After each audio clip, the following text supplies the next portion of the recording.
Welcome back. Welcome back to Real Men, Real Stories, Real Truth. One of the things we are committed to is telling our story, is getting our side of the story. It affected them. It was like when they took my son from, it wasn't just for me, took him from the community, took him from his family, his sisters, his brothers. It has caused a lot of mental problems where we're seeking therapy, have to go to therapy, counseling, meditation. But it's like at the end of the day, once I'm finished meditating, once my son is out of therapy, once my daughter is finished with therapy, the reality is my son is still not here. So however much therapy, however much meditation, my son is still not here because someone chose to do a drive-by shooting and kill my son. Son was Daniel Chaz Dudley. He was murdered in 2007 in a drive-by shooting. His case is still unsolved. And what's the name of your organization that you Our started? organization is called You Can Speak For Me Bookmarker. And it came from the scripture, let the words of my mouth and the meditation of my heart be acceptable in thy sight, O Lord, my strength and my redeemer. And that's what I stood on trying to find justice for my child. Carol Cranford, and my son was a victim of murder here in Dayton, Ohio. He was ambushed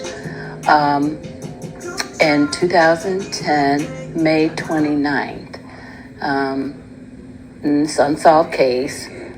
His children were a victim of it as well. My granddaughter was also shot. Thank God she survived. And I have been relentless in solving and getting to justice for him. With that, I'd like to pull in Mr. Aaron Pullins. He's an outreach worker, have a few things going on with the community. And he's one of these individuals. Let him tell you about his story. Yeah, well, first of all, I'd like to give my sincere condolences for your loss. I actually work with the Cincinnati Human Relations Commission along with the Serve Initiative to Reduce Gun Violence. We were on the ground. We responded to all homicides and shootings in all 5 districts of Cincinnati. We were on those crime scenes. We see how chaotic the neighborhoods would be when there's a body laying in the street and it's a loved one or a friend. And so we were the buffer between the police and the community, because a lot of parents, they're trying to go across that crime scene to identify their baby or their child. And we was that buffer to try to keep the calm so law enforcement could do their job.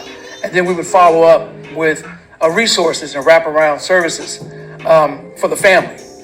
And so we actually spoke directly to the population who had been identified with guns, violence, and drugs through the probation department.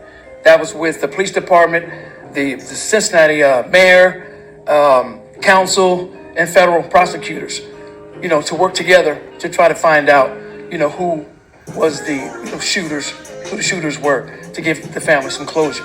And so when we started looking at the statistics and the data, and it was really alarming because it was affecting mostly certain neighborhoods or certain zip codes. And so we continue to work with those families. We responded to 900 funerals. Each funeral was a homicide funeral. And we saw those bodies laying in the caskets from 12 and up.